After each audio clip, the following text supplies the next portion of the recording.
It's Super Saturday, ladies and gentlemen. Tomorrow, though we have a couple of games ongoing currently on a Friday, but tomorrow, as you can see on the picture, ladies and gentlemen, four cracking games. And I have two brilliant guests out with me. One all the way from England, enjoying some cricket and some good coffee, while all the way from Bengaluru is Rohan out there. Welcome to the show, both of you. But I'll start with Paji. Before you move on to these four teams and the matches, how has been the World Cup? Did you like so far? Has the World Cup lived up to the expectations? Triple T. Triple T, that's what it's about. The World Cup started for me yesterday, and I'm not ashamed to say I even forgot the match was on.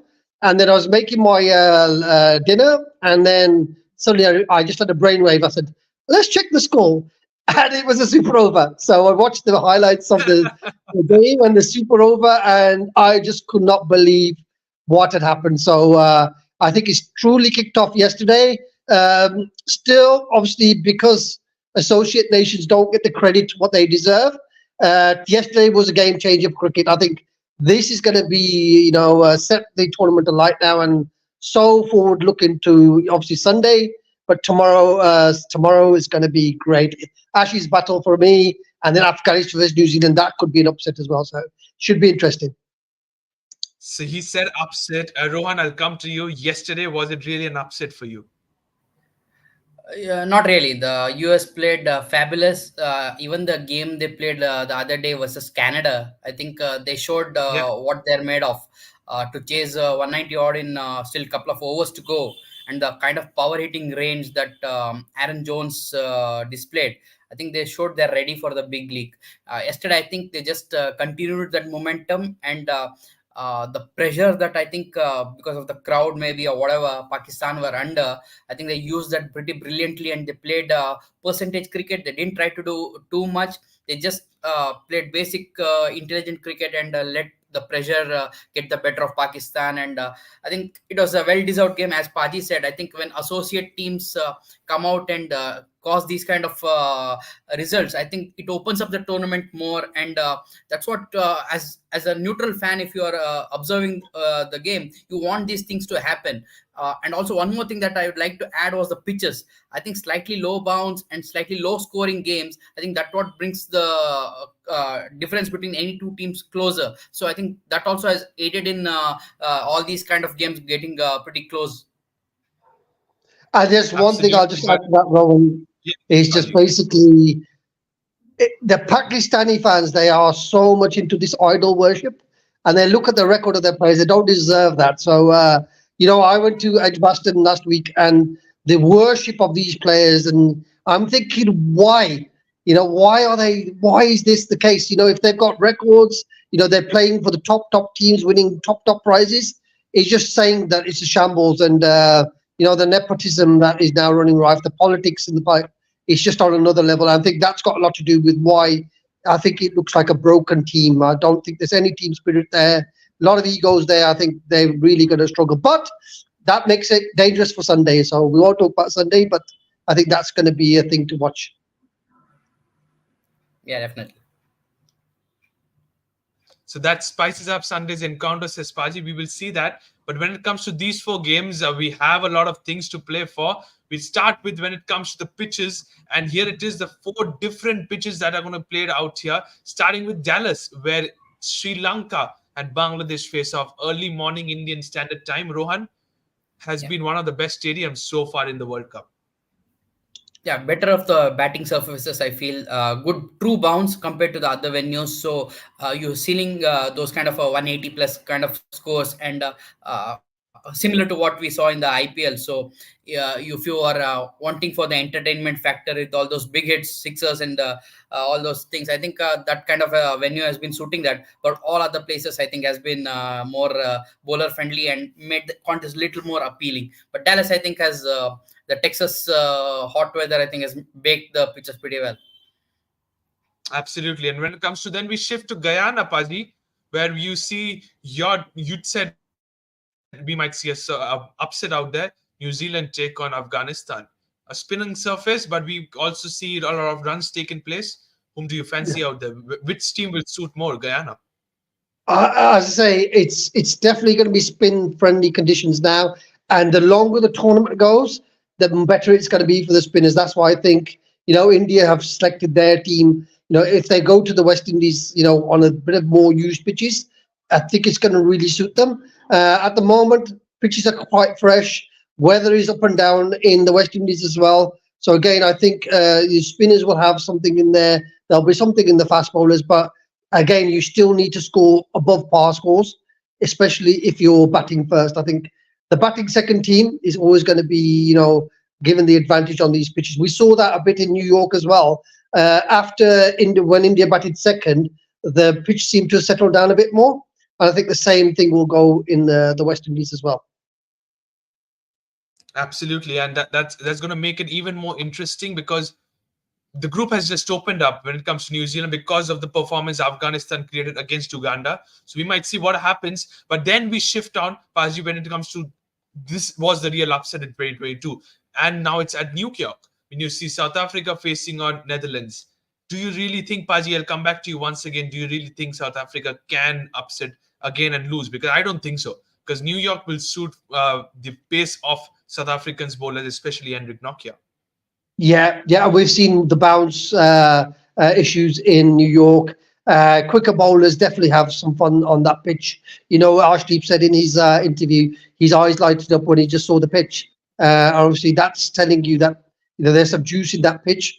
You bend your back, you bounce the ball. It can bounce high, or you can even bounce, nearly ankle length. So it's very, very difficult. Batting conditions definitely suits the bowlers. This South African team is very different because this South African team suddenly has quite a lot of winners and finalists of some big tournaments. So I think South African mentality, there is a momentum shift. Getting rid of Temba Bavuma was, the main thing, because you've now got captain in that team. You've got a lot of experience. You've got the best, probably number 4 or 5 in the world in Klaasen. And the batting is good, and Markram I really like, and I think that's what the difference between the South Africa and the one that was under Bavuma, because that was just terrible.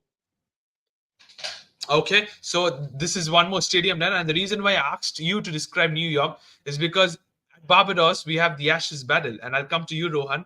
The Ashes Battle. I didn't want to ask that to Paji. I want to ask you. Yeah.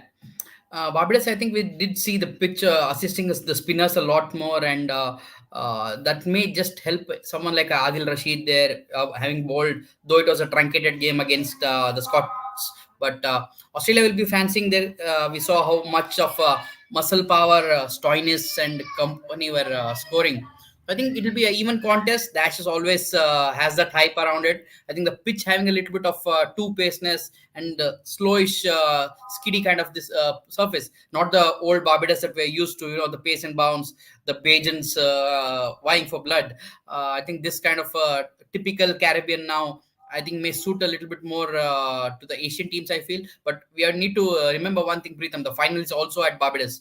So unless the pitch gets a bit more rolled in better for a good surface, say 160 kind of I will say a oldish T20 kind of score, we may not see that above par score. Maybe this will be like 130, 140-ish kind of surfaces we are seeing here. So I think that may narrow down the gap, but I think the Ashes pressure that will be there, I think that may cause a few bit of butterflies within the two teams. Absolutely, that will cause a lot of butterflies. Paji is very eagerly watching what you're saying. He's hearing, and he's very much ready to what to come out for. But let's move on to the players to watch out for, starting with game number 1 of Super Saturday. It's Sri Lanka versus Bangladesh. It's one of the biggest rivalries after India versus Pakistan recently created. I will be very honest. Paji, when it comes to Sri Lanka, Kushal Mendis, Mahesh Theekshana and Pathirana are the 3 players I've chosen. A couple of them have the IPL experience in this format. For Bangladesh is Tauhid Hriday, Shakib Al Hasan, who was in the heat moment of the third when it came to the timeout moment against Angelo Matthews, and Mustafizur Rahman. If you can sum up this battle, please. Yeah, as I say, they are very key battles, and again, I like this Shakib Theekshana one because I think that's that part where when the match is up for grabs in those middle overs, you probably fancy how Shakib do. Obviously, mentally, they're going to be in a very, very spicy game because obviously they remember what happened the last time. So I think that's going to be for the teams. It's going to be very, very, spicy, and it's going to be a lot of pressure. There'll be a lot of chat on the field. So I think it's going to be very, very interesting to see how the teams one deal with the battle, but also the personalities involved in that. And Shakib is going to be the key player because obviously he was a key part of that. And I think I think this is one to watch. The umpires will have to be very, very in control of this one because anything can happen. No love lost between the two teams as well, and I think that's it's going to be very, very interesting to see. But again, IPL experience. Someone like Mustafiz played really, really well in the IPL, and these slower wickets, might suit him with that slower ball. And the team that probably out the two bats well will probably end up winning this game. Okay, and how important is the toss? You said about Dallas before as well. It's a batting friendly surface, says Rohan. So, how do you look into the toss? Team winning the toss, early morning, day game, electing to bat first? Yeah, you probably will bat first. I think again. Sorry, Paji. It's a night game. Oh, it's a night game. Okay, fine. But in a night game, probably no dew. Dallas is heat. It has a bit of heat in there. I think, to be fair, I think again the batting of the two teams. That's where this one will be won. So I probably will end up bowling. Set them the score, trying to get them out for a lower score, and then chase it down. Because I still think where these two teams fell down will be that consistency in getting the big scores. I think a 130, 145 score. If you bowl chasing that, I think these two teams will be comfortable with doing that. Okay, and Rohan, for you, any perspective for you? Any changes? Do you want to have an Angela Matthews fighting against a Shakib Al Hasan out here? I'll be more interested on the celebration after the game. What will be the new thing that they'll be coming out with? That'll be fun to watch. But again, if you see someone like Hasaranga is coming in as a captain there, how he handles the situation, if in case certain things heat up, I think it'll be up to the skippers as well as the umpires, as Paji rightly said. Because end of the day, these guys are role models. You don't want to cross the line after a certain limit there. So it's a T20. It's a World Cup. You don't want any untoward incidents to be more memorable than the game itself. So I'll be more inclined how the pitch behaves because it's a night game, as you said. Yep. Bit more batting friendly. I feel hopefully at least a 150 score is there to see, and maybe the chasing team will have a more advantage. I feel because of the night coolness. Okay, so both of them go for the chasing because at the first game of the tournament, USA chased down a target against the Canada, so it showed that chasing is the right thing to go. And both of them has figured out all the six players to watch out for. Let's go to game number 2 of Super Saturday. It's New Zealand versus Afghanistan, Paji. It's at the Guyana. You said it's a spinning friendly. Will Rashid Khan be a player to watch out for? Definitely. Rashid, Noor, Gulbaz. I like the look of this Afghanistan team. I think I think Rashid probably disappointed most in the IPL. So can he now put the blue colours of his team on and start taking those wickets and keep the economy? Nabi always batter ball does well, and Gulbaz, up the top, he's like the Phil Salt. If he gets in really well, they could either set a good score. But I still think the chasing, the spinning in their team, they have a wealth of good spinners. And whether the fast bowlers, they've got a couple of good fast bowlers as well. I like the look of this Afghanistan team. And if the conditions suit them, they could possibly cause New Zealand an upset here. But Rohan, when it comes to fast bowlers, as Paji said, we have two of the best swing bowlers out here. What happens to Fazal Farooqi when it comes to Afghanistan cricket? He has such a nice in swinger. Cannot say about Trent Bolt as well. Who do you think will come out top? Even also Devon Conway coming back into international colours or coming back into the international field after a long time. What's your take on those? Welcome return to Conway. I feel especially the CSK fans would be happy. Maybe just 2 months too late. But keeping that aside, I think Devon Conway is a class player. I think we saw in the last World Cup down under the fabulous starts that he gave, the silken touch he has. I think it was someone they missed a lot, the Kiwis as well as the CSK team. But coming to your two left arm fast bowlers, I think Farooqi with a fifer in the first game, I think he showed his skills, not just up with the new ball, but later on in the death overs with his cutters and Yorkers, I think he's pretty good there too. Bolt, only thing we have seen, he's pretty good up front in the power play, picks up those early wickets in the first over, but his death bowling still a question mark. He can be tongued around a little bit if you are well set, because he does bowl that kind of hit me length at the death overs, not really has much pace to trouble them. So I think in that particular area, I think Faruqi is slightly ahead. But in the new ball, I think Trent Bolt is a master of it, and the two openers need to be very watchful, Yeah, especially Gurbaz and Ibrahim Zadran. But I'm one guy whom I absolutely. always love how they comes up with is Mujib, because he goes under the radar because of Rashid Khan.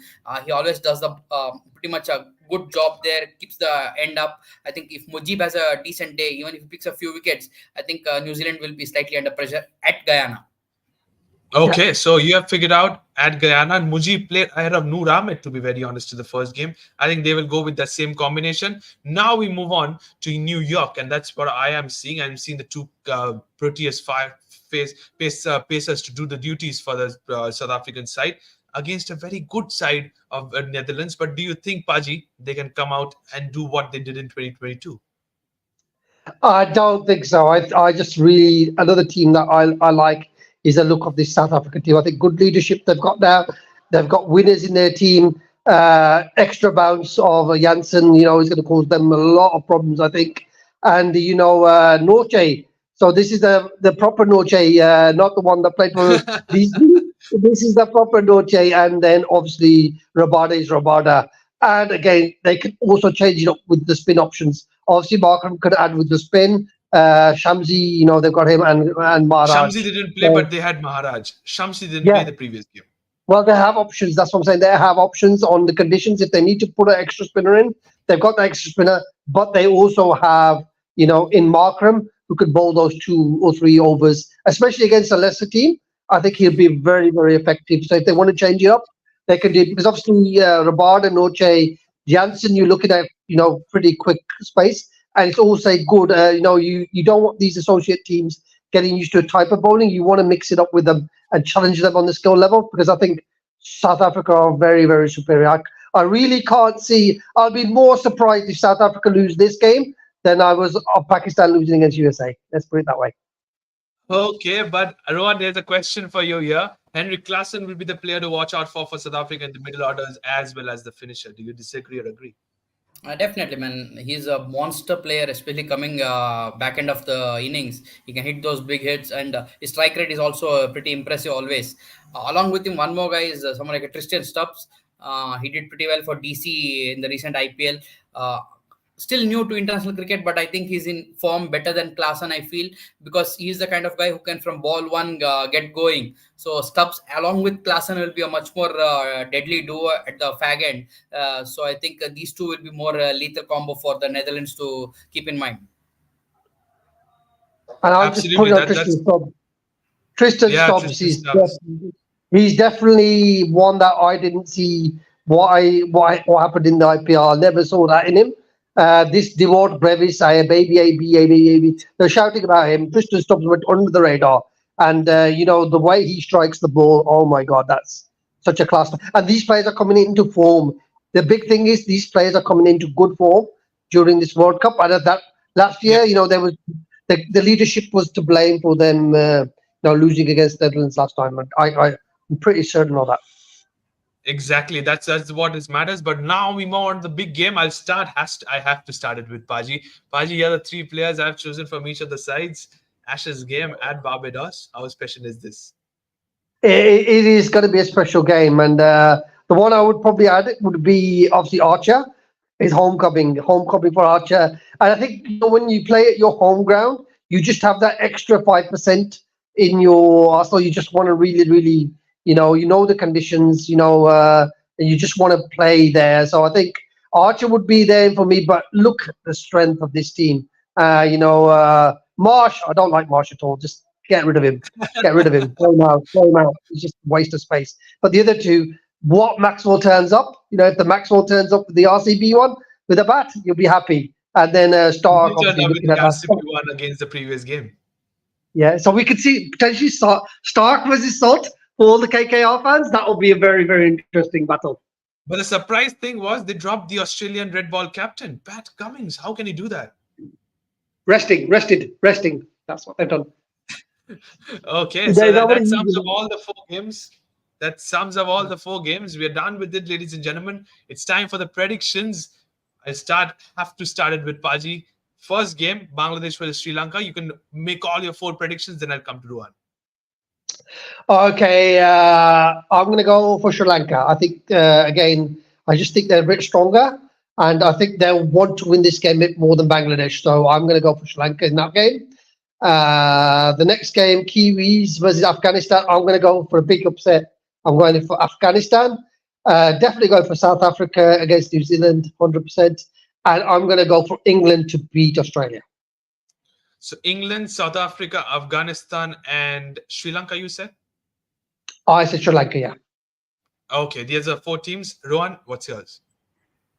For me too, I think Sri Lanka start favorites against Bangladesh. The That's Kiwis pretty and Afghanistan, because of the surface at Guyana, I feel a little bit of edge to the Afghanis with the kind of spin power they have. But Kiwis, they know how to negate it. I think we saw in the 2016 World Cup at Nagpur when the spin pitch was dished out and backfired against us. So they are also pretty street smart players. They do adapt well under the Williamson. So I think a little bit of edge, though, for Afghanistan. I think Kiwis may just overpower them if they play smartly, and Afghanistan has a brain fade. I feel sometimes they can do that. Netherlands, South Africa, I think it'd be a one-way traffic. South Africa should beat them. Yeah. Australia, England, Barbados. I know homecoming for Jofra, but I feel there's some kind of a spark within that Australian team they're looking for. A bit more hunger, I feel. I think that's where Australia, I think, has slightly marginally ahead of the Englishmen. Okay, so Rohan has said his predictions. Even the Cricket Circle has given his predictions, more or less of what Paji has said. So this is done. Just one, he said New Zealand. Paji said Afghanistan. We're done with the predictions. That's the conclusion of the show. Thank you so much, Paji. Thank you so much, Rohan. It's a blockbuster Saturday, to be honest, tomorrow. Our sleeps are gone, to be honest. It's 4 big games. We have to get hooked into the TV and see which games come on top. Thank you so much, Paji. Thank you to all the ladies and gentlemen for watching this video. And don't forget to subscribe to the Fifth Umpire. Press the bell Catch you icon later, as guys. well. See you all tomorrow. Thank you so much and bye-bye. Thank you. Yeah, bye.